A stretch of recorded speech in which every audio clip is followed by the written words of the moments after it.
Hello, everyone, and welcome to today's event.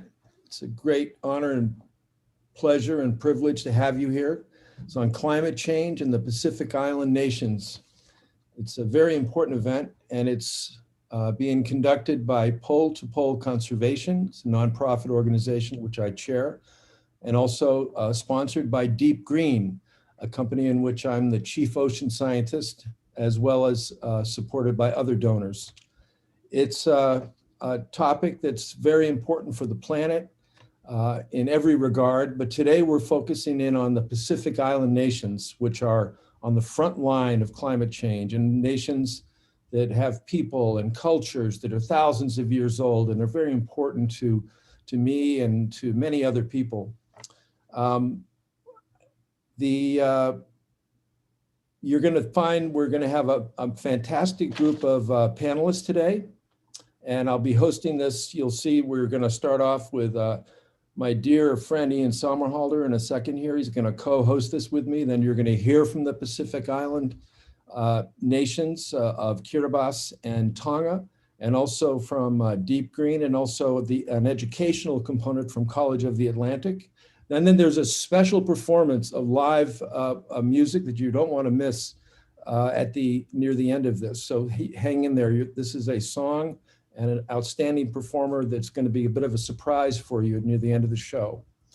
But the content is what's most important, of course, and it's about climate change. We are heating this planet up at a rate faster than it's ever been heated before. And the ocean is the primary life support system of our planet. And it distributes heat through the current patterns you can see on this globe. It provides food, it provides most of our oxygen. But at the same time, it's rising because of climate change. It's rising from thermal expansion. It's actually swelling from the heat, and also the melting ice from the ice caps on Greenland and Antarctica. And it's that sea level rise that we're talking about today primarily, because it's going to impact all coastal people, all coastal nations, but there's a special threat to island nations. And some island nations are only a couple of meters above sea level, and within 100 years, they may be underwater or certainly be subjected to overwash from storm surge. And I'd like to show you one country that's already feeling the effects of sea level rise, the country of Kiribati. You're going to see some video here a moment that was just taken a couple of years ago after a typhoon went through the region. And it caused devastation along the coastline, and it knocked out a major causeway. It washed away hundreds of homes. And it's these people, what is so unfair about this is that the nations that have had the least to do with causing the problem of climate change, the small Pacific Island nations, are the ones that are suffering the worst. Think about that. We in the global north have been burning all the carbon, having a great time polluting our atmosphere. And the people that have put the least amount of pollutants into the atmosphere, the Pacific Island nations, are the ones at the front line suffering the most. Now it's an immoral, it's unfair, it's unjust. And today we are ringing the bell for our Pacific Island nations, our fellow earthlings on the planet, and that need attention, because they're suffering from a problem that we have caused. And the sea level is rising 5,000 times or 4,000 to 5,000 times faster than it has in the past. Okay, when the original Jurassic arrived, sea levels were rising about 4,000 times slower than they are now. So it's a very rapid rate of rise, so rapid that the islands can't keep up with it.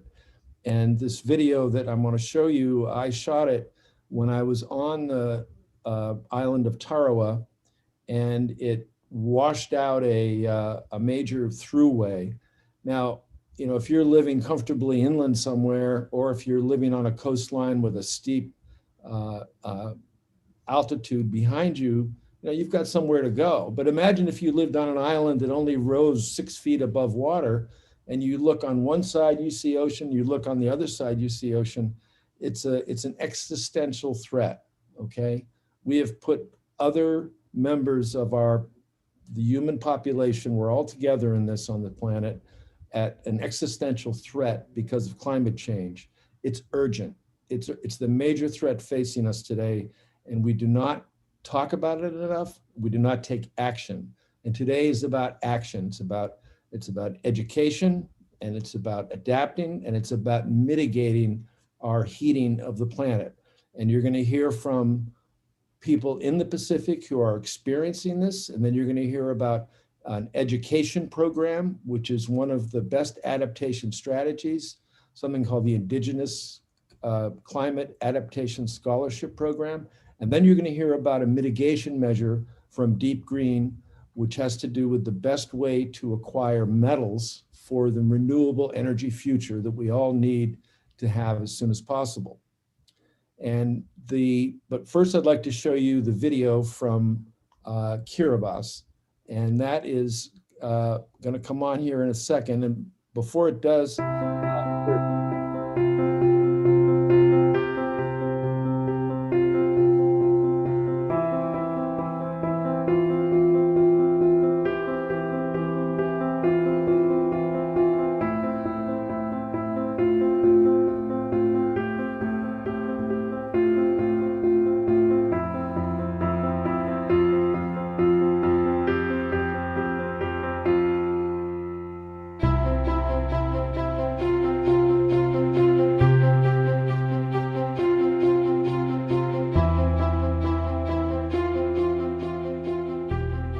as you can see, it's happening now. This is not something in the future. It's happening right now.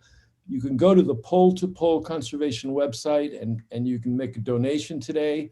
All the money will go towards adaptation strategies in these countries. And now I'd like to introduce one of my very closest friends, someone I love very deeply, Ian Somerhalder, who I met 12 years ago. And he's a fantastic, amazing actor. He's one of the most enlightened people that I know, and he's a doer. You know, a lot of celebrities want to get involved with the environment, but there are very few that actually come through. And Ian is one of the ones that came through. I met him 12 years ago, and 3 months after I met him, he came and we dove together down 70 feet underwater to go inside the Aquarius underwater habitat to celebrate World Ocean Day with Fabian Cousteau. So Ian is a man with a heart as big as the moon, and he cares about the planet, and is one of my very favorite people who I'm so happy to have. He's also a UN ambassador for the environment, by the way. This guy, not only be an actor, activist, the best friend you could have, he is connected and he is making it. Hey, Ian, great to have you here today.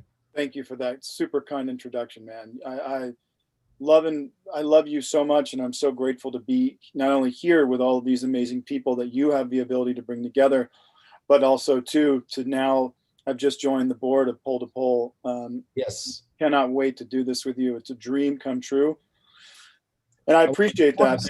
I want to celebrate you joining the board because you just joined, and the board enthusiastically, unanimously voted you on. And we are going to do great things together, my friend. Thanks for approving me. Biggest mistake you ever made, Greg? No, come on. You're one of the best things that's ever happened to me. Thank you for that. Really, you know, I just think for everyone watching and everyone on this panel, everyone here is here for a very specific reason. And what Dr. Greg Stone has the ability to do by virtue of his decades of ocean science and the respect that he's gotten, but also to his job titles and what he's brought to the ocean science world, is the ability to bring people together. And when you look on this panel and you look at how diverse this group of people are, and the levels in which they sit at and what they've done, not just from a policy standpoint, but from an educational standpoint.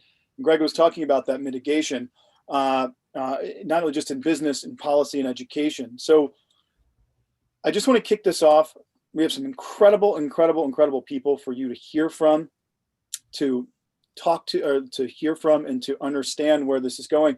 You know, when we talk about Pacific Island nations, these are places that are so far away that people say, wow, you know, life is so crazy and it's so busy. I haven't really had an understanding of where these places are. And I'm so sorry the sea level is rising, but what can I do about it? I just want to remind everyone, we're bringing this back to, we are all on the same snow globe. The science tells us what happens in the Pacific Island nations or happens in Brazil or happens in Zimbabwe. It's all the same place, right? So as sea levels rise, it causes havoc for everyone. As CO2 levels rise, it wreaks havoc for everyone. And I think everyone kind of remembers the Superstorm Sandy image of the Statue of Liberty with that massive wave hitting with, 100-foot sea spray coming off of it. It's not just Kiribati that's having an issue, or Tonga. It is New York City. It's the entire eastern seaboard. It's the Southeast. And when we start talking about Pacific Island nations, don't think for a second that everywhere from Maine into Corpus Christi in this country is affected, right? So we'll continue throughout this broadcast to remember to bring the connective tissue together, whether it's speaking to former president of Kiribati, President Tong, or Ambassador Suka from the Kingdom of Tonga, Ambassador to Japan, or we have a major CEO on with us, Gerard Barron, a dear brother of ours, bringing low impact metals for battery storage and for use of basically building our future in the energy sphere. We have Dr. Darren Collins, who runs the educational component for basically helping Indigenous people learn how policy works, how climate works, how governments work, so that they can actually go from their countries and build policy around the world. So these are big swings, right? So that's why this is so important to me. You all watching know that about me. And Greg and I would, without further ado, Greg and I go way, way, way back. He's taught me more about ocean science than I've ever learned. He's a dear brother of mine and a mentor. He's family to me. We would like to introduce a man who you may not know his name. All of us know his name, particularly in the climate sphere and in the policy sphere, especially in Washington at the UN. He's the former president of Kiribati. He is not only, he's a scientist, he's a scholar. He is an incredibly compassionate man who speaks the spirits of the ancients, literally, I'm not trying to sound too kumbaya, literally come through this man. That's and right. I've sat in hotel rooms at UN General Assemblies with this man, with Secret Service guys out there, and inside is this like warm cocoon of energy. His name is President Anote Tong. He is a very special person, and Greg and I would like to introduce him to you so that you can experience firsthand for yourself the power of this man and the message that he speaks. He is a 2-time Peace Prize nominee for his work on climate change. This is huge. And without further ado, Greg, I think we can introduce former president of Kiribati, together 2-time Nobel Peace Prize nominee. Yeah, with our love and affection and great humble respect, former president of Kiribati, Anote Tong. Thank you, Ian, for that rather flattering introduction. But let me begin with a word of greeting and, of course, of blessing to and gratitude to the sponsors and organizers of this extremely critical conversation, my fellow panelists, but of course, more importantly, the audience to whom we are trying to communicate the discussion today. And it's the focus is on the Pacific Island, the climate change and the Pacific Islands. Climate change is an issue which I have been involved with for almost 2 decades now. And I can recall the beginning of my advocacy, because the focus initially was on the science, on the environment, and everything else but the people.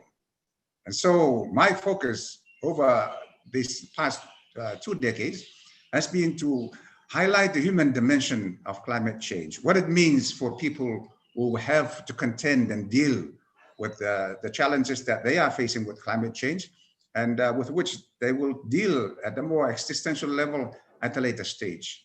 I've always, in all of my statements, I've always referred to climate change as the greatest moral challenge facing humanity, for the simple reason that we are capable of dealing with it, yet we continue not to be able to effectively deal with it.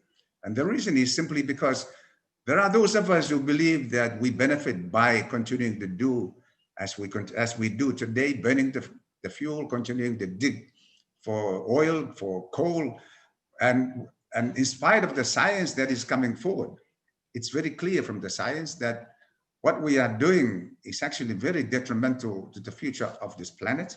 It's actually very damaging to those countries on the front line, like the countries, most of the countries in the Pacific are on the front line of this huge, huge challenge. And as Greg said, the tragedy is we have very little in causing this, yet we will be the first. In other words, we're on the front line. I think I'm very happy that the term front line is coming very much into the climate change discussion, because it is exactly that. But the point that I've always wanted to emphasize is that whilst we may be on the front line today, once we fall, others will become then on the front line. So as Ian says, it is not just about Kiribati. It's about the rest of humanity. It's about the rest of the global community. There was a time when climate change was just an existential threat for Kiribati, for the most vulnerable countries in the Pacific, those countries on the front line. But as events have unfolded over the last few years in the United States, in the Western United States, the successive years of huge, unprecedented bushfires. On the Eastern United States, the intensive storms, which are of unprecedented strength. In the rest, in Europe, flooding, heat waves, unprecedented heat waves in Asia. And of course, in our part of the world, in the Southern Hemisphere, we have the bushfires in Australia last year, 2019 into 2020.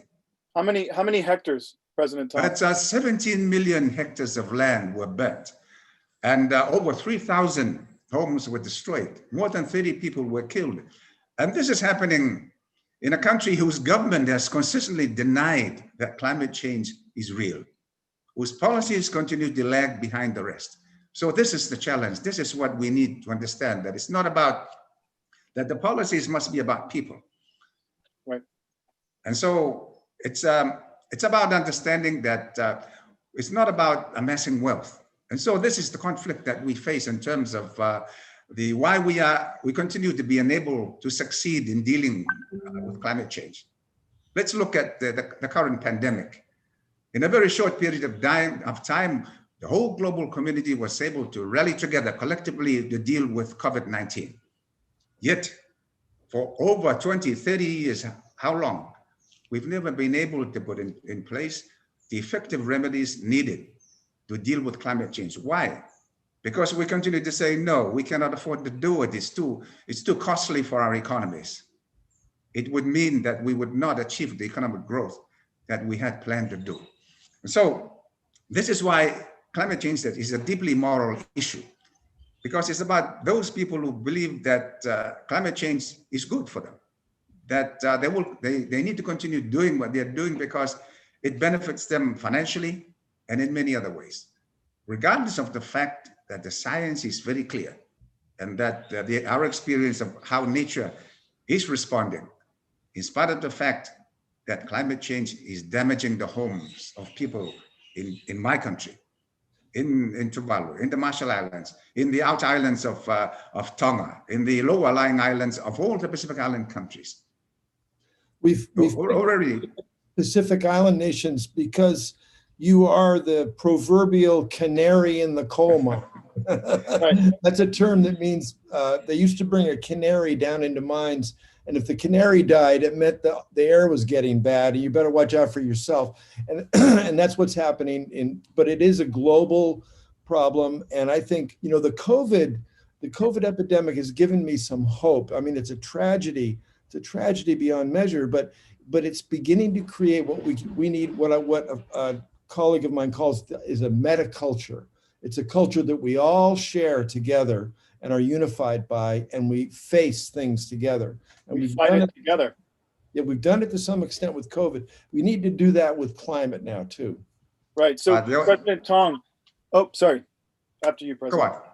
Well, what I was saying was... Go on, Ian. Right. I'll speak after you and wrap up, all right? Well, what I was saying is that I think for everyone listening and for everyone in this panel, it's something that we've all spoken about at great detail in this panel, is right now there's so much out there, right? When people talk about climate change, they just have people shut down because it's such an enormous problem, and it's huge. It's at scale, right? It's happening all over the world. And so rather than it being doom and gloom, what we've all spoken about is that this conversation, we're going to focus on how to change it. And one of the biggest parts of that is carbon sequestration, biosequestration of carbon. And that biosequestration of carbon not only helps the land, but it helps our oceans, because as Dr. Greg has explained to me many times, there are only 3 places that carbon dioxide can go: the air, the oceans, and in trees or plants. The oceans are full. They're full up. The atmosphere is full up. The only place we have left to store carbon is in the ground, where it's supposed to be anyway. And so we're going to make sure that as we go through this incredible group of panelists, for everyone watching to remember that it's not all doom and gloom.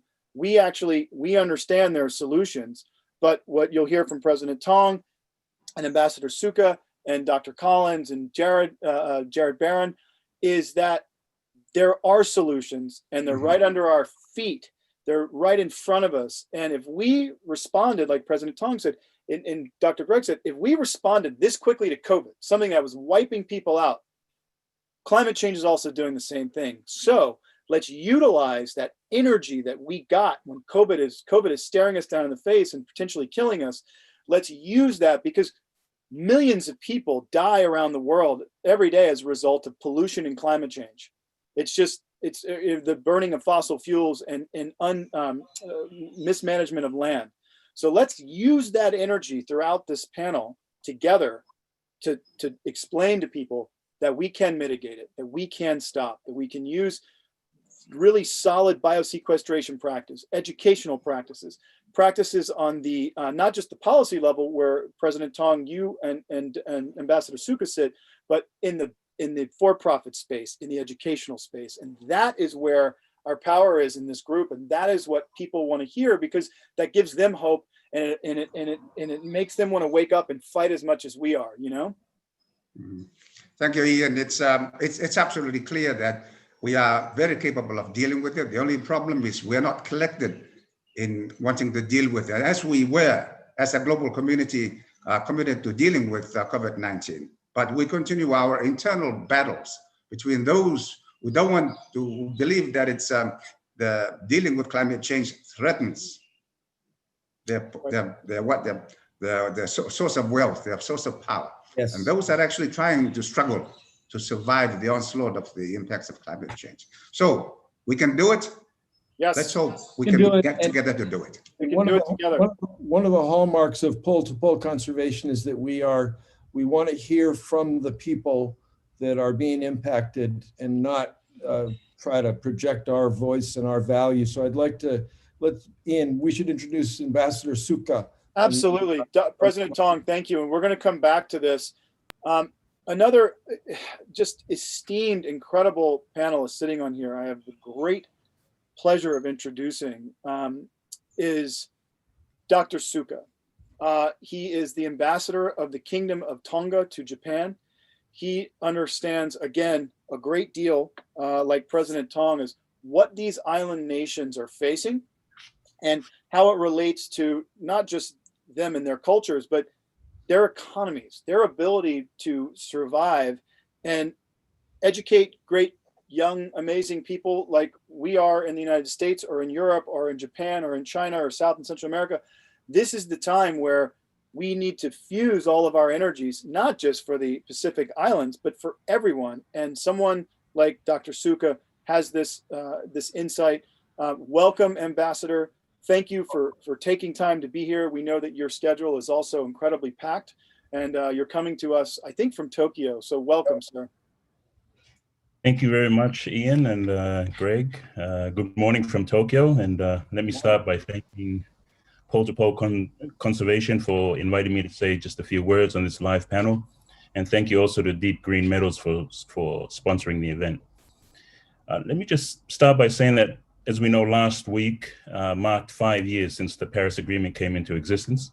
Last week also saw a global mobilization of youth calling for greater action by stakeholders, particularly governments, against the challenges of climate change. So this webinar is timely, and I'm honored to be amongst passionate and energized, but more importantly, I think properly and appropriately informed eminent persons from different walks of life, yet bound by this seminal issue of climate change and its threats and challenges to us all, and in particular to us from the Pacific Islands.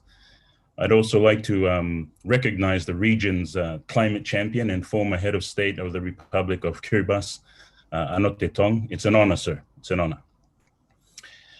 Today, I'll just make a couple of points from a foreign policy perspective, if I may, in the context of our conversation. First, as a member of the Pacific Islands bloc of UN members in New York, we as a collective have been using that platform as a means to have climate change accepted as a threat to international peace and security, and thus registered as an item on the Security Council agenda.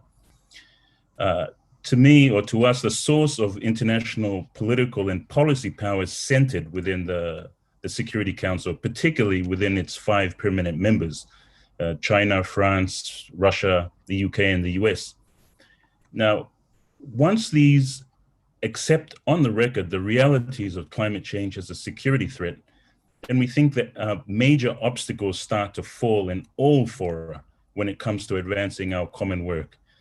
The reality, though, is that interests drive the work at this political level, and part of the challenge is to demonstrate that it is also in these countries' interests to see climate change for what it is.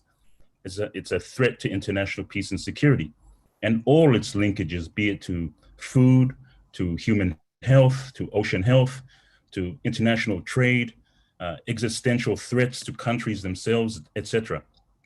So once the holders of this real power are on board and are in consensus, I think it'll certainly be one giant leap for humankind forward in our quest to face the challenges of climate change. The second point I wish to mention is this nexus, this connection between the climate and the ocean, and the implications it has on sustainable development for our Pacific Island nations. Now, under the next COP, the Conference of Parties of the UNFCCC, we'll see the continuation of this work on this nexus. As traditional custodians of the vast Pacific Ocean, it has, and it is always in our interest to ensure that the health and maintenance of the ocean and the sustainable use of its resources are maintained. The clear adverse effects of climate on the ocean and its resources are known and are also still being discovered, including the effects of climate change on the deep seabed marine environment. It's no coincidence during my time at the United Nations that we had negotiated for both a sustainable development goal on climate and the ocean. And it just happens that they sit neatly next to each other and linked as SDGs 13 and 14. So in my view, we should welcome precautionarily informed activities based on science on and below the deep sea floor, for example. As a small island developing state, including Kiribati and Tonga, such exploration and resource help inform us of the next steps and the best ways forward in this regard. Of course, there are potential dangers and threats to the marine environment. And of course, conversely, there are also potential benefits, like contribution to scientific research and knowledge, as well as to small island developing states' blue-green economies. There's reference also to scholarships for indigenous people. So all of this can be built in.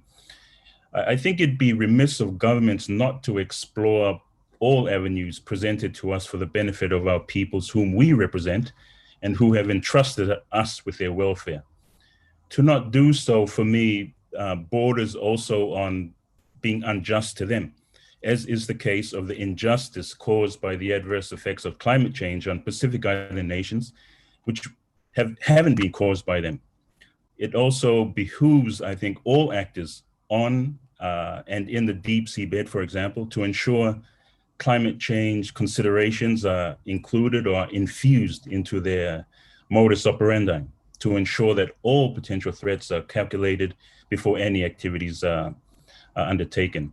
I think, co-chairs, I'll leave it there and probably pick up again on the conversation later, if I may. Dr. Suka, thank you. You are so articulate. And I also Thank you, man. just sent out the link to the whole audience on the article that you and I co-wrote recently on this issue. So everybody listening, look in the box. There's going to be a link to an article that Dr. Suka and I wrote recently on this that's online. Thank you. Yeah, everyone, if you can, obviously, when you're done with this, put that into your, click on that and have it ready in your Safari or whatever your Internet Explorer is. Dr. Suka, Ambassador, thank you so very much for that. And it leads me to remind everyone. So listen, if you're just coming in to this webinar, to this broadcast, we are here with Pole-to-Pole Conservation, sponsored in part greatly by DeepGreen Metals, hosted by myself, Ian Somerhalder, and Dr. Greg Stone. We have had the pleasure of already speaking to former President of Kiribati, Anote Tong, and the ambassador to Japan from the Kingdom of Tonga, Dr. Suka. So that's where we are as of now, just in case you're just getting in, just to let you know where we are. And we're really grateful that you're here. So thank you for being here. And we're obviously going to come back and open up all these discussions of the amazing things that President Tong has said and Ambassador and Dr. Suka. So the next person I'd like to introduce is, again, quite special individual, someone doing something that is really incredible. He is the president of the College of the Atlantic. And no, this didn't come from, Aquaman. This is something that is real. He's the co-founder of the Indigenous Climate Adaptation Scholarship Program. Incredible work that Dr. Collins is doing. I'm going to let him explain what he's doing, how it relates to not just Pacific Island nations, but again, to the world. And he is the one coming into the educational sphere. And you guys know one of the reasons I started the Ian Somerhalder Foundation was to educate young people. And this is something that Dr. Collins, Dr. Collins and I have spoken about, which is education is how we build ourselves out of this. Generations come quick, right? And the greatest untapped natural resource that we have in the world, whether you are in Tonga, Kiribati, Dayton, Ohio, or France, education, youth are our greatest untapped natural resource. We need to engage them. We need to educate them. We need to activate them. Dr. Collins, welcome. Thank you for being here with us. I know that you have a lot going on too. Thank you so much. And let me just add too that I went to College of the Atlantic. I got my undergraduate degree there. They offer 1 degree in human ecology. And Yes. And President Tong and another trustee on the Pole-to-Pole board, Christine Zinnemann, both got honorary master's degrees in human ecology. So it's a very unique school. #1 green college in the United States, as determined by the Princeton Review for like 3 or 4 years in a row. So go for it, Darren. Not that anyone's counting, Greg, but it's actually 5 years now. Okay. But no, I'm super excited to be here, and I'm really honored to partner with you, Ian, and Greg, and of course all our colleagues from the Pacific Islands. And I'm about as far away as you could humanly possibly be on the other side of the globe, on an island called Mount Desert, which is in the Gulf of Maine, on the coast of Maine. And curiously, the Gulf of Maine is a body of water that's warming more rapidly than any other body of water on the planet. And this island that you see here, Greg Stone spent a lot of time on Mount Desert Rock, this chunk of rock 25 miles out into the Atlantic. There are just 3 things that I really want to try and get across to everyone today. And the first starts like this. We all know that climate change requires immediate action, right? The causes and consequences of climate change are right in front of us. We have to do things now. But it's absolutely crucial that we see and understand climate change as a long-term phenomenon too. It's not going to be like one day we just solve things and we can move on. We have to continue to adapt. And like Greg said, and like Ian said, perhaps the most important and powerful way that we can adapt and we can mitigate climate change is by investing in education. So that's number one. Second, listen, I have kids of my own. I know many of you have children, and we all know the youth of today are getting a really raw deal, right?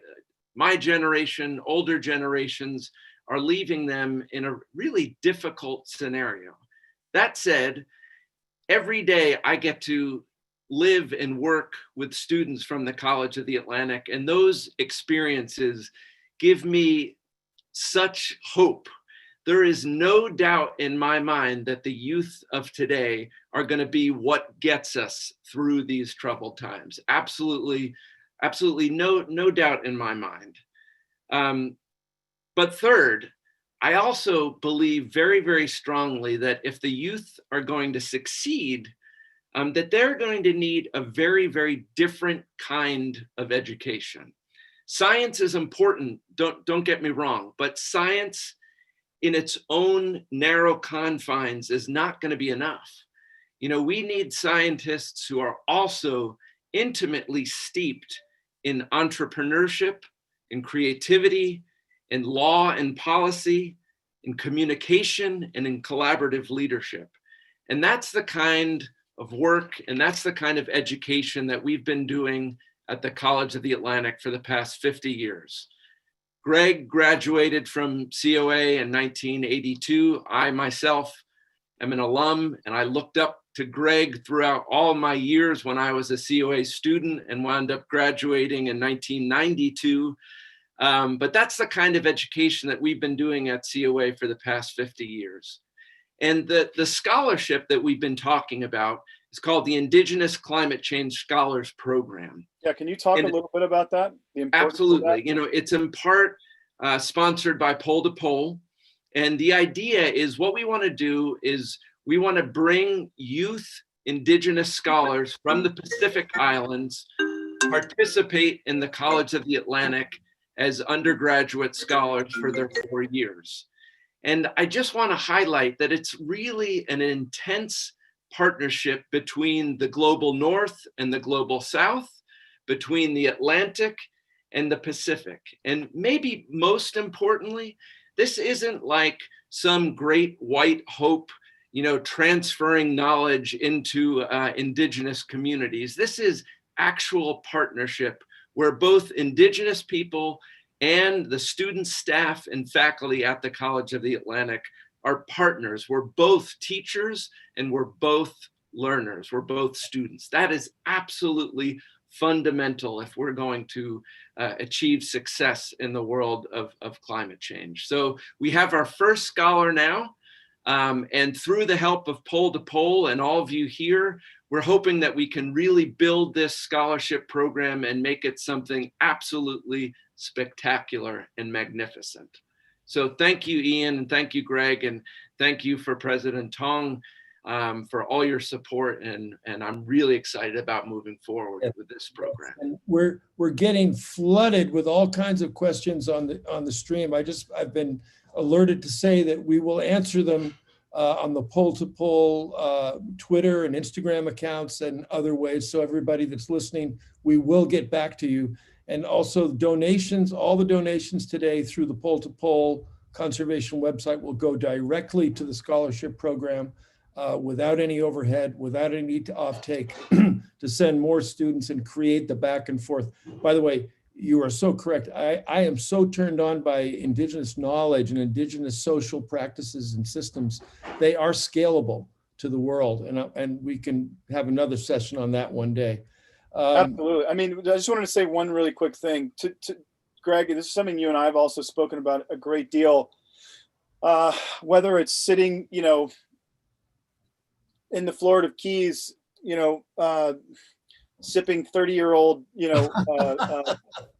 know, Barbados rum, you know, after I just come from signing all my UN documents. But what Darren just was talking about, it's going to require the new age of education. It's like the new age of business, right? the future of business, whether you're a Fortune 50 company or you are a mom and pop store, the future of big business, though, is companies with triple bottom line: people, planet, profit. Now, going into the educational side of that, it's now, by virtue of these new set of circumstances, like what President Tong and Ambassador Suka were talking about, it's going to require a different type of education. And what Darren, what you are doing, and what AOC, the College of the Atlantic, has been doing for half of a century, is putting their money where their mouth is and using that platform of education to make a much more all-encompassing round of education. And this scholarship is allowing Indigenous people, young people, to understand, they understand how climate works because they're seeing it, but how policy works, how money works, how corporations work, how to infuse that into a much more well-rounded individual. Those are the people that are going to lead us into the future. And make no mistake about it, if we could educate even 1/3 or 25% of students going into the world, if you look at the numbers and you look at the data, we would have the greatest offset of education in history of humanity, and things would turn, right?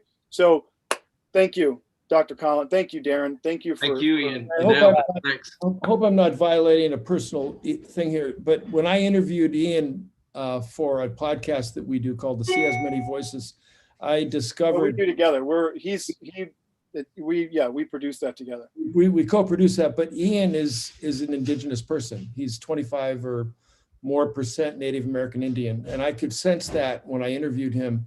He is so tuned into the world and he's very humble about it, but he's really one of the most well-rounded and smartest people I know.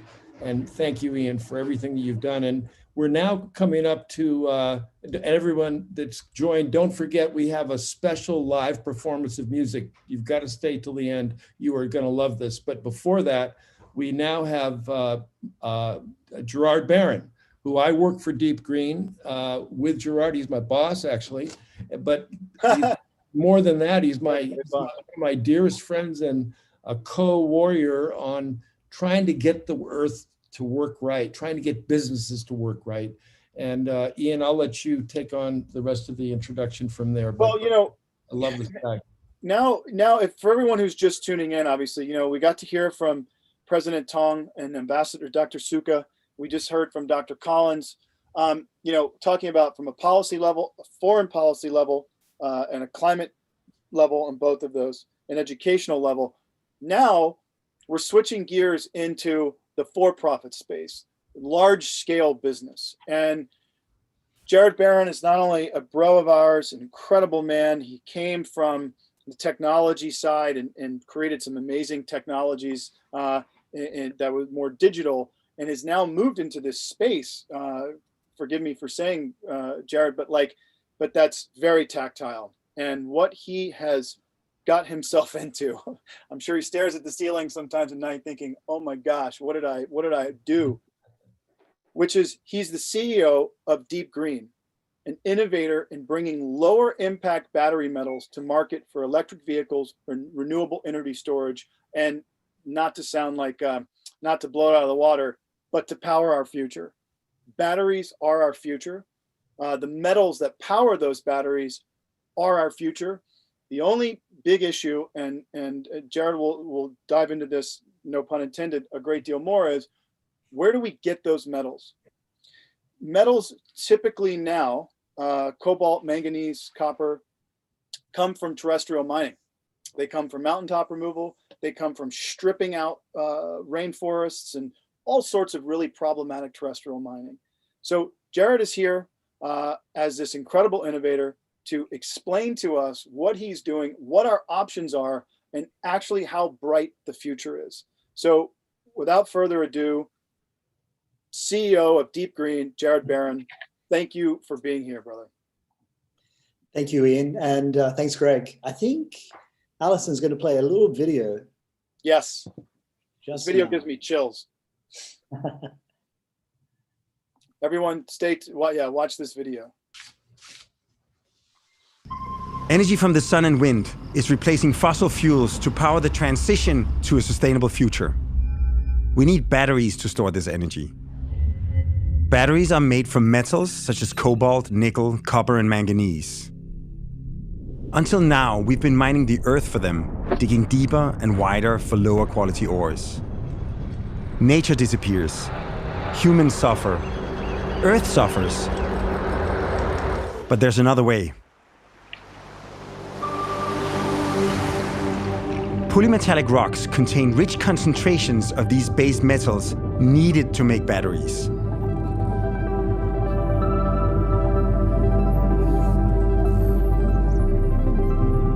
As stewards of these rocks, we've partnered with top ocean scientists to baseline the environment from seafloor to surface and study the impact of collecting them. If we use them to make 1 billion electric car batteries, we can dramatically reduce our environmental and social impact for the whole planet.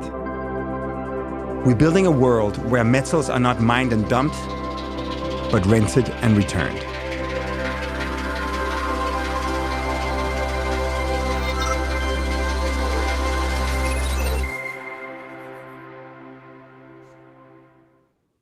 Wow. Thank you very much. Like you, I love it when I see that little video as well. So, I want to share with the audience today a little bit about what DeepGreen is up to, and also how it impacts our climate and how it impacts Pacific Island nations. So, UNCLOS, and many of you may never have heard of UNCLOS, but it stands for the United Nations Convention of the Law of the Sea, and it was a very visionary document. It was agreed in 1982, and it declared who owns the oceans, basically, and where we're hunting for these very important metals in what's known as international waters. And one of the great things about the forefathers who put in place this legislation was that it had a pathway for developing nations to participate, accepting the fact that a lot of developing countries could never gather the expertise or the resources to put forward an application. It allowed a developing nation to sponsor private corporations like DeepGreen. And at the same time, it allowed those developing nations to build capacity and to create new jobs. So we operate in this area as the CCZ, as I said, it's international waters, and you can see the colored areas on this map, and they're areas under license by DeepGreen or our subsidiaries. And basically they're sponsored by 3 developing nations. And we decided to sponsor on Pacific Island nations, in part because when we researched it, we found that Pacific Island nations like Nauru, like Kiribati, had very devastating experiences when it came to their mining activities in the past, because it was a stop-off point for birds when they were migrating. And so they were rich in phosphate. And they were badly devastated by the impacts of this phosphate mining. But otherwise, they didn't have a lot of natural resources other than their oceans, which of course are very important to them. And so we decided to partner firstly with Nauru, then the Kingdom of Tonga, and then Kiribati, to basically sponsor our application. And as Greg was highlighting before, these nations who've contributed the least to climate change can play such an important part in one of the solutions to the climate crisis. So what do polymetallic nodules located in the Clarion-Clipperton zone have to do with solving climate change, I hear you ask? Well, it turns out that the current solutions to move away from fossil fuels are very metal intensive. And to build an electric vehicle requires 5 times more metal than to build a conventional vehicle. To generate 1 megawatt of offshore wind requires 9 times more metal than 1 megawatt generated from coal. So the good news about metals, though, is that they are entirely recyclable.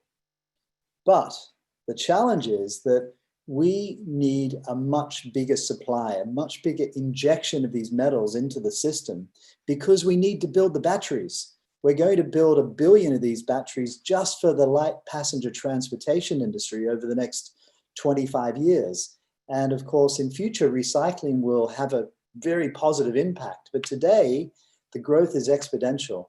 And when you learn about land-based mining, it uses a lot of land, water, it destroys habitats, and it drives biodiversity loss. So at DeepGreen, we do have 2 primary goals, and we've taken a planetary perspective. First, we've got to compress the ESG impacts of finding this new supply of metals that we need to put in the system. And then secondly, what's the ESG? Will you remind everybody? The environmental, social, and governance. So basically the impact, if you like, which I'm going to talk about. And CO2 emissions is one of those impacts. And we also have to find a way of finishing extractive industries. You know, at DeepGreen, we totally buy into the recycling impact, the circular economy. But to get there, we need this injection of materials so we can recycle them. You can't recycle what you don't have. And of course, the question that people are right to ask is can nodules and can ocean metals from nodules help us solve that first goal, i.e. finding metals with a lower environmental impact? So we've invested millions of dollars in research reports, and including this white paper that was published on Earth Day, independently authored, heavily reviewed, and just 8 weeks ago, the Journal of Cleaner Production published one of our papers, which focused on environmental impacts. And just to help people get a grasp of how we should be thinking about this from a full life cycle perspective. And we decided to focus on electric vehicles and the 4 key metals that you use to build the batteries: nickel, copper, cobalt, and manganese. And they happen to be the metals that are found in great abundance in our nodules. And what our papers and research found was that when we compare making those batteries from our metals from our nodules compared to terrestrial ores, we can massively compress the impacts. We can reduce CO2 emissions by more than 90%. And of course, we all know that one of the biggest challenges for the ocean is global warming. It's heating the planet, which is heating the oceans. And so we need to address CO2 emissions. We can reduce CO2 emissions by more than 90%. Plus, the very unique nature of this resource means that we don't generate any waste material. We don't generate those nasty tailings that are such a problem for terrestrial mining. And we only use about 11% of the amount of water. And if we look at those impacts on a broader perspective from a full life cycle analysis, the reductions are across the board, including a dramatic reduction in wildlife degradation compared to terrestrial. And so, but there are some impacts, of course, and some of those impacts, 2 of them are seabed use. Naturally, we use more seabed use, and we will have some impact on biodiversity. But why are the impacts so much less? And most of it comes down to the resource. And the resource contains very high grades of those 4 metals I mentioned. And if you were comparing it to a terrestrial deposit, what we have in one operation, you would need 3 large land-based operations just to produce the same amount of material. Importantly, we don't have any of those nasty tailings, those deleterious elements like arsenic and mercury. And the rocks, we don't have to dig or drill for them. They literally sit on the ocean floor like golf balls on a driving range. So as a company, we made 2 choices. We took advantage of the lack of toxic levels of those horrible elements and developed a flow sheet, a means of processing these nodules, and to use 100% of the material and to generate no waste. And then also, one of the great advantages for ocean-based resources like our nodules is that when we put them on a ship, we can ship them anywhere. And we are deliberately choosing processing centers that only rely on renewable power. But I mentioned seabed use. We will use, and one of our studies was focused on building 1 billion batteries. So to make those 1 billion electric vehicle batteries, we need to use about 500,000 square kilometers of our ocean floor. And by the way, the ocean's about 360 million square kilometers. So Luckily, it's a very small area in relative terms that we're talking about. Now, on land, we'd only use 156,000 square kilometers. But there's something important to remember, that when it comes to deep sea sediments, they store 15 times less carbon than the average area on land. And there is no way that that carbon that is sequestered, that is stored on the bottom of the ocean, will be released to the atmosphere. Okay, so that carbon that's in the ocean, that's in the sediment, 4,000 meters below sea level, will not be released into the atmosphere. And the other thing is that it's a very food poor environment. There's no plant life. It's a bit like a desert if you came across the most common area of the planet. That's what the abyssal zone is. It just happens to be on the bottom of the ocean. And there's not much biomass. And if we think of biomass as life, if we think of it as things that are living, well, the biomass on our ocean floor is 1,500 times less than the average biomass where we currently mine our nickel from. Wow. So, of course, if there's less of it, there's less potential for impact. And if you were going to locate a resource anywhere like this, a natural resource, let's assume we need our metals, locating it in a place where there's less life is a great starting point. And another interesting thing is that the ocean is made up of lots of different layers. And we're talking about the abyssal zone. It's 4,000 meters below sea level. And actually, when you think about the organisms that live in the ocean, less than 7% of life in the ocean lives in the abyssal zone. And most of that is bacteria living in the sediment, which we won't have an impact on. But there are some things we worry about. We worry about what's going to be the impact of taking away our nodules, what's going to be the impact of the dust, where do we return any water to? And there are ways that we can offset those. For example, we can set aside areas, we can use precautionary principles. And already the regulator, the International Seabed Authority, has put aside 1.44 million square kilometers in this little area. And that compares to only 1.1 million square kilometers that's currently under license.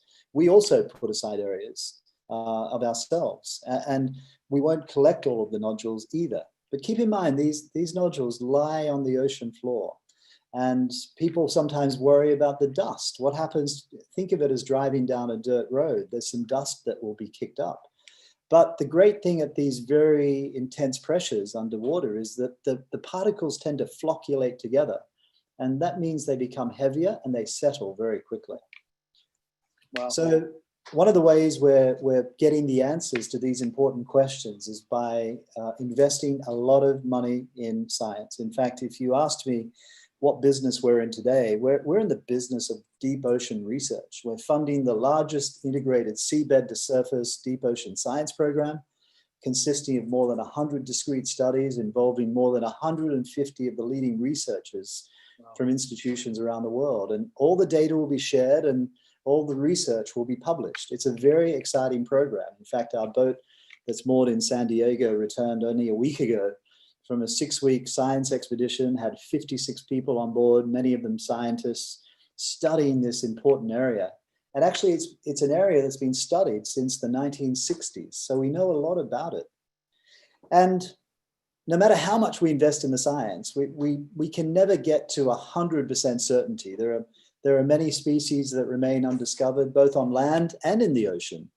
And so the next level of defense is against unintended consequences is by starting small, by monitoring the impacts real time and adapting operations as necessary. And the fact that it's a two-dimensional resource spread over a very wide area gives us the opportunity to do something that you can hardly do on land when you're digging out a 3D resource. And you can go around sensitive areas. You can slow down operations to minimize sediment. You can have a lot of flexibility that otherwise you just would not have on land. And even though the CCZ is a long way from any land base, more than 1,000 miles, there's very few people who've been down there. Our own Dr. Greg Stone is one of a handful of people. But we don't want it to be out of sight, out of mind. And so we're developing technology that will allow the regulator, will allow civil society to watch what we're doing, to monitor the progress we're making and the impacts we're making.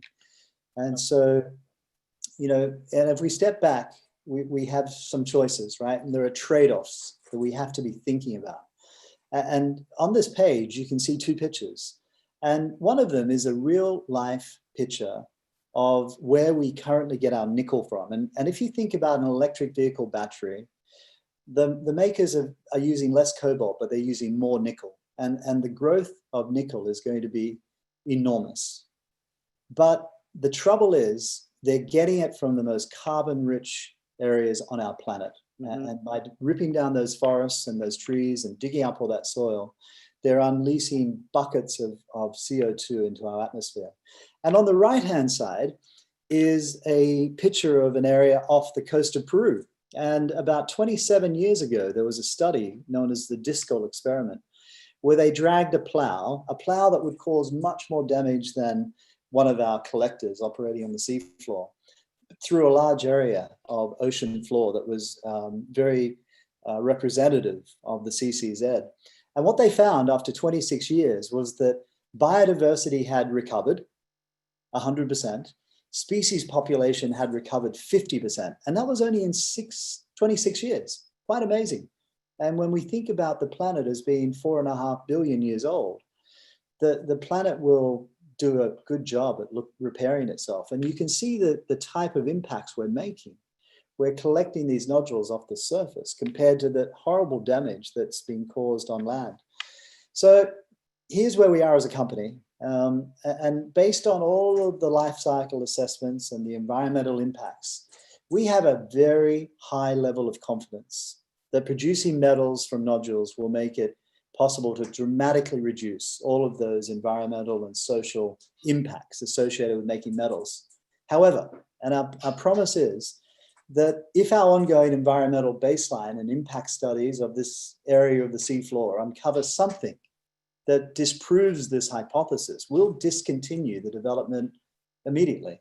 Instead, we'll celebrate the fact that we will have discovered something fundamentally new about the deep sea and its inhabitants. And that's our promise to Gerard. So basically, the way what you and Dr. Greg Stone, this is, I'm not trying to make this like the savior of our world, but just for everyone watching, that was Gerard Barron, the CEO of DeepGreen, explaining to us one of the big options we have to mitigate carbon in literally going into the future for decades, right? That basically in between Hawaii and Baja, sitting in about 14,000 feet of water, it's called the Clipperton and Clarion fracture structures. There's nothing down there really. But because of the Andes Mountains and the runoff of the Andes Mountains, it goes into the ocean, oddly enough, swirls around, and at depth, they collect together and they form these little nodules. Those nodules, those little guys, my daughter plays with them all the time and they're now chipping. Yes. Those little nodules, I hate to say it, hold the key to powering our future, believe it or not. And so they're working diligently around the clock, spending zillions of dollars, making sure that this is a viable option for us. It's one of the most fascinating things I've ever seen. It gives me hope for not only humanity, but for our future. And not only the International Seabed Authority, but other nations and other incredible collective amounts of scientists and scientific research are going into this. I tell you, this is one of the most exciting things any of us will ever see. I know it's a tremendous amount of information, but I highly, highly, highly recommend that you go and research this on the website, and feel free to open up a discussion about it because it is incredible. I get chills when I think about it. So thank you, Gerard. Thank you, brother, for showing us that. Thank you, everyone. I just wanted to, I know we're running a little bit behind, but I did want to open up a few minutes of just for our panelists, right? To discuss, things. So listen, of course, these are huge issues for the Pacific Islands, for the world. What are the small things, the things that we can do as individuals? Because again, there's 7.5 billion of us, right? So it's the little small things that we each do that can be huge, right? When we talk about mitigating carbon dioxide, because that is the biggest, that is what's causing this climate threat. I think some people watching know that I just recently executive produced a film that I'm in called Kiss the Ground. And it deals, it is the story, again, almost like what DeepGreen is talking about. It holds the future of biosequestration using large-scale agriculture and farming practices. It is for us, one of the biggest single source ways to biosequester an enormous amount of carbon, which will help our oceans. Because again, remember, if you're just tuning in, there are only 3 places carbon dioxide can go: the atmosphere, the oceans, or the land. The atmosphere is full, the oceans are full, the land is where we can safely store this teraton of carbon, this legacy load of carbon, by a process called biosequestration or drawdown, right? Using living plants to draw that carbon down and safely store it back into the ground where it belongs, because carbon is all of a sudden the bad guy. Carbon's not the bad guy. Carbon is the good guy. It's just how much we're using and going through it. So other than just decarbonizing our economies, which I know that that President Tong and Dr. Suka, Ambassador Suka, could also talk about, but the small things that we can all do, which is simple things, which is people I think don't realize, and this is something President Tong and I have spoken about a lot as well, is the biggest, the future of climate activation is going to come from consumers, because where consumers go, companies go. Where companies go, policy goes. So you see that like level of how it all sort of works on itself. And every day that you walk out of your home, whether you live in Moscow or you live in Russia, or you live in Kiribati, or you live again like in France, you have the greatest vote in the world, and that's the vote of your money. How are you going to spend your hard-earned dollar? Are you going to do it with companies that are good stewards of the environment, take care of the environment and its people? These are major ways. Eventually, it's going to be driving battery-powered cars, which DeepGreen is going to be the source of these metals. And it's to support organizations like Pole to Pole, who are actively researching and building not just policy for governments, but for large corporations to do the best they can in sequestering all of this carbon and producing elements that will allow us to power our future. Because I just want to make this one quick analogy or reference, and also too, education, obviously, that's the big thing. But if you think about the degradation of the human body, right? Like we drink immense amounts of carbon, coffee and sugar, and we run ourselves into the ground. What happens? Our bodies age, cellular degradation, we age. But that's for energy, right? Energy to do more. I got to buy that new BMW. I need that bigger house. My wife wants it. All we want is more. So it drives us to work harder and harder and harder. More coffee, more Xanax, more doctor's offices. That's what we're doing. Well, if you look at the human body, now look at the world. We need energy. So we extract, we probe, we prod, we burn, we heat up, we destroy.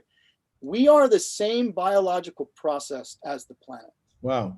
The trees of the world are our lungs. So if you cut them and destroy them, you create, the organism can't breathe. If you look at the great oceans and river systems of the world, that is the great cardiovascular systems of the world, carrying all the vital nutrients that the organism needs to survive. Well, if you damage and acidify and overcarbonize these and destroy them, you create a situation where the organism is unable to transport all of these vital nutrients. And what happens? The organism starts to die. So I just want to remind this is stuff that all of these panelists, we've all spoken about, but I just want to remind you who is watching, we are the same biological process. And so I wanted to just open it up to Dr. Greg and to President Tong and Dr. Suka and Dr. Collins and to Jared to just sort of sum up how you feel and what you feel people can do for not just your nations, but all of us. Ian, I love you. And I love how you described all this. And I'd like to make just one comment here, but we're gonna intentionally run a little bit long, everybody, the audience. Please stay in for this fantastic performance that's coming in a few minutes. But I just want to make one comment, and that is that we need to have these durable, multifaceted new models of organizations. And I think that pole-to-pole conservation, certain companies, DeepGreen is one of them, are kind of hybrids where they have a business sense about them, but they also have an NGO sense, a value sense, an ethical sense. And there is so much wound up in this, which has to do with equity sharing around the world, narrowing the north-south divide, sharing of resources. I'm talking about the nodule collection. And it has a lot to do with applying lessons learned from past industrializations and applying the precautionary principle. If we could get the metal out of the air, that's where I'd get it, but we can't. We have to make tough choices. And this is clearly the best choice for the planet as a whole. So thank you for the broad thinking, the creative thinking we've all had. And Anote, President Tong, I see you're on my screen, which means you're about to say something. I want to hear it. Yes. Thank you, Greg. And thank you, Ian. It's been an extremely inspiring conversation this morning. I just want to repeat what Ian, you put in a very, very nice, you encapsulated all of this. It's all about living on balance, maintaining the balance of nature. Everything we do will impact in some small way, but it's about going into excess when it goes beyond the capacity of what it is that we are impacting on. And I think here in the United States, you had an experience of the new world when resources were regarded as being limitless. That is no longer the case. And we in the Pacific had the experience of having our fisheries invaded by the fishing fleet from the Atlantic. Okay, they were huge. It was a huge fishery. But now it is feeling the pain of the level of exploitation, which is unchecked. We're not being careful. So it's about being deliberately careful about what you do. When do you switch off? But I think, again, I often am critical of the capitalist model where greed is great. I think there has to be something that is more human in character. I think this is where, and I think Ambassador Sugar would agree, this is where traditional societies, maybe in the Pacific, we can teach the rest of the world that it's not about how much you make, it's how much you share. Thank you. Indigenous knowledge and culture is what I've learned so much from this man. President Tong, thank you. I miss you. I can't wait to, we have to, hopefully next time it's not in a fancy hotel room in New York City. It's with you on your island. I'd love that. Love that. Thank you, sir. Can I just say one thing in answer to your question, Ian? And that is, I think what I encourage people to have open minds. You know, we have an existential crisis on our hands. You know, we do not have a lot of luxury to sit around and pontificate. We have to be progressive in our thinking. And this planet is 4.5 billion years old, and the planet will survive. It's we as a species who are likely at risk here. And the continents have come together and separated 7 times in our lifetime. So in 100 million years or 1 billion years, that something will be spat out of the planet. But for we humans, we have to be progressive in how we think. And so I think we all have a responsibility to scratch beneath the surface a little bit. And just, you know, if we have an issue such as global warming, then we don't have 10 years to figure it out. We've got to be active now. And we've got to say, what's going to move the needle? And recycling our plastics will help. Of course it will. Keeping plastics out of the oceans, imperative. But we need to be looking at those big emitters of CO2 gases, and we need to be tackling them with sustainable solutions. And unfortunately, you don't do that by sitting on the sidelines and hoping that some magical cure is going to drop out of the heavens, because it's not. It's up to us to be applying the precautionary principle and being responsible citizens and being progressive. Taking action. Thank you. Yeah. Thanks for that. Dr. Suka, I just wanted to thank No, you're welcome. Thank you, Ian and Greg, for leading the discussion. And I'll probably just some final comments. And I associate with what all the panelists have been speaking about: the need for sustainability, the need for balance in consumption. In the end, it's striking that somewhat elusive balance in.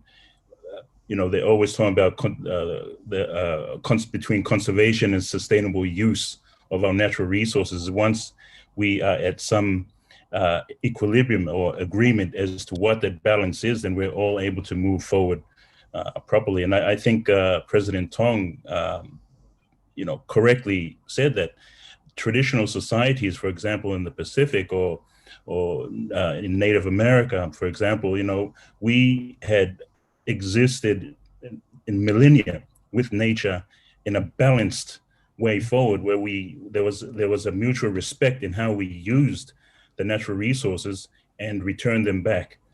And I think there's a lot of things that we can learn from that. Education-wise, Darren spoke to. I mean, this is something that we can pass on to the youth, the leaders of the future, but not only the youth, but also us today. Those in policy making, those in the private sector, those in civil society, we can all still be educated. We're probably talking to the converted here, but for those who still need, learning from each other, respecting each other in this way, we can achieve that balance. It's about a partnership between government, between private sector, between civil society to come together in a balance, and then that way we can move forward productively and answer all these questions, I think. But thank you very much. Thank you, Ambassador. Thank you, Dr. Suka.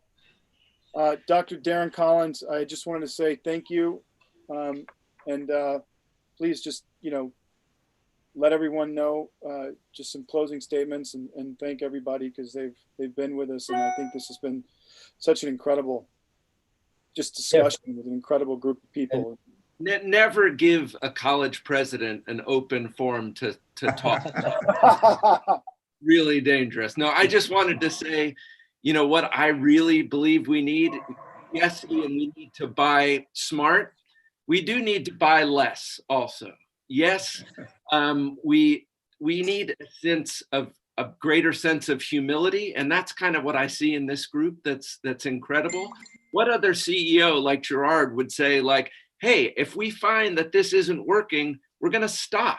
Like that takes something really special. And I do also believe very strongly we need more women leaders in this. Unfortunately, there are 6 guys here. There need to be more women. And President Tong, the last thing I'll say is we also need a College of the Atlantic campus on the island of Kiribati. That is great idea. Great idea. By the way, that would be amazing. Darren, one thing, I agree, but the one thing you don't see, yes, there's a bunch of guys on this panel, but what you don't see is all the people running the show that put us on here are pretty much all women. Yes. Yeah. So, but I agree. And by the way, that would actually be pretty amazing to have an island. I mean, to have a campus in Kiribati. Well, this was our first foray, this forum. We'll do more, I think, and we'll really diversify out. And are we ready for the performance? Yes, let's hear this. All right. By the way, I just want to say to everyone who's been watching with us, Pole to Pole Conservation is, chaired and headed by Dr. Greg Stone. This right now is a very small organization. It's brand new. It's going to be very mighty, as you can tell. And I highly recommend making sure that this falls into something every year that you can contribute to, because these are the people who are really going to make the difference, not just in the ocean science, but in the policy, in the business sphere. We are all, I speak for all of us, incredibly indebted and grateful that you spent time with us. And thank you. Please visit poletopoleconservation.org. Check out what we're doing, and DeepGreen. Thank you all to the panelists. Can't wait to see this performance. Thank you all very, very much. Thank you, Ian. Thank you. We're going to hear from an amazing musician, is Dave Sorrentino, and there was a review about his music out just last week. I'm going to read you one line out of it to give you a sense. And the reviewer said, if Leonard Cohen made his debut in 2020, I can't help but feel it would be reminiscent of Dave Sorrentino. That's enough right there. Dave, take it away, please. First off, I just want to say it's an immense honor to be here, to be on this panel, to be a part of this group. This is it's probably one of my greatest honors, and I first just have to take a deep breath because everybody here is you're all world leaders. You're all people that are leading the world towards a place that it needs to be, both educationally and industrially, and obviously scientifically. And it's just it's really an immense honor to be here. And I have the privilege to be the music director of Pole to Pole Conservation. Greg asked me a couple of years ago to do a theme song for the podcast, Let's See As Many Voices. So I've done that, and then ever since then he's been kind of being like, can I hear something else? So I'm here on behalf of Greg and Pole to Pole, and I really do believe that and truly the reason why I'm here is because change needs to happen. You know, time is something that we can't take for granted. We can't take for granted our resources, and we definitely can't take for granted the planet and the oceans. So in all that, I just want to play to you my song Transatlantic, and the bottom line message of it is don't take love for granted, don't take time for granted, and please enjoy.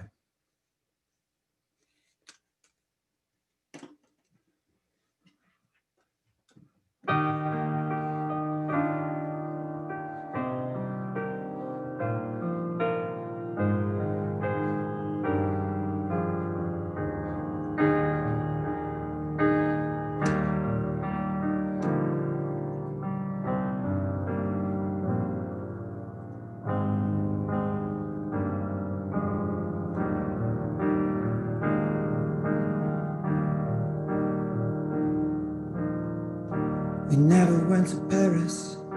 You said that you were saving that for someone new. We'll buy your desires and find you for your love too. Feel my time with you is priceless. Should I treat you like your highness? But hold my hand and we'll be stars burning through the night. One more chance to say the words I said a million times and we forget it. We get tangled up in life. Oh, please don't say good night on a transatlantic flight.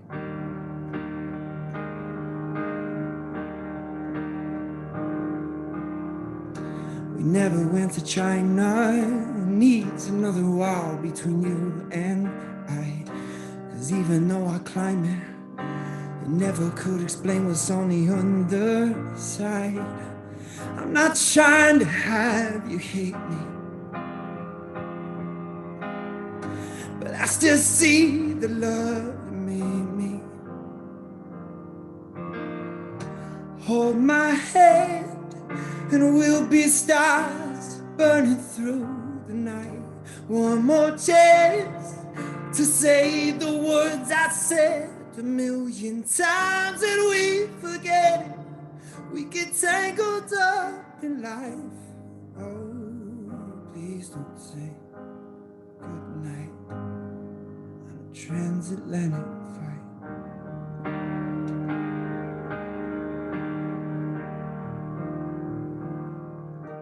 Say we go to London, 'cause at least when you're there, I treat you like the queen. And all the time we line up, you can teach the girls to American dream. like you showed me plans were precious. When I act a little reckless, hold my head and we'll be stars burning through the night. One more chance to say the words I said a million times and we forget it. We get tangled up in life. Oh, please don't say goodnight. Please don't say goodnight. Oh, please don't say goodnight on a transatlantic flight.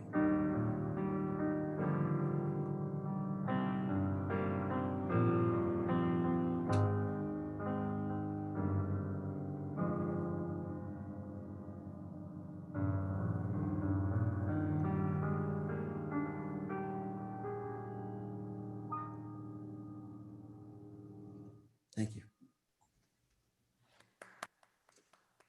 So when the last song I kind of want to do is it's a song that I feel like it resonates on a lot of different levels. You know, John Lennon did it as a kind of a political song, but it's really about taking action. And I feel like everybody here represents exactly that. Every one of you have taken immense action. And I just want to play this song as a personified feeling of that action that you guys bestow in your daily lives.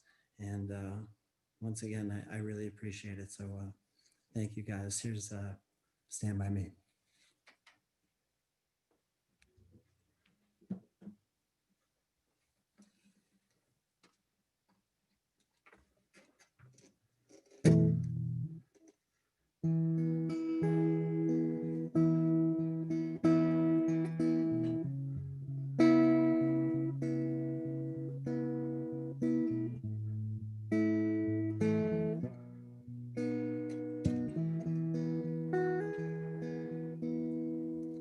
When the night has come and the land is dark and the moon is the only light we see. No, I won't be afraid. No, I won't be afraid. Just as long as you stand by me. So darling, darling, stand by me. Oh, stand by me. Oh, please, stand by me. If the sky that we look upon should tumble and fall, and the mountains should crumble to the sea, no, I won't be afraid. No, I won't be afraid. Just as long as you stand by me. So darling, darling, stand by me. Oh, stand by me. Oh, please, stand by me.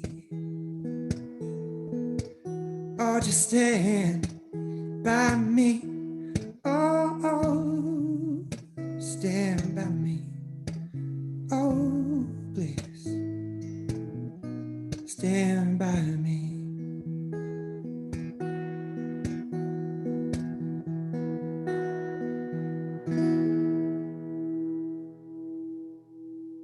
Thank you, guys.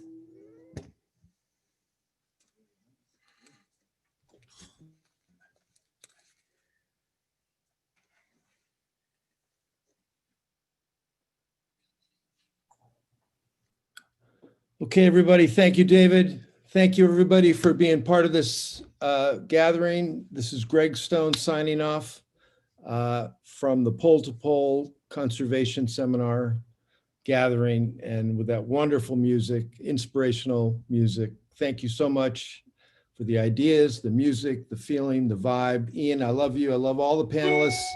And that's it for today. Thank you so much, everybody. And we'll see you next time.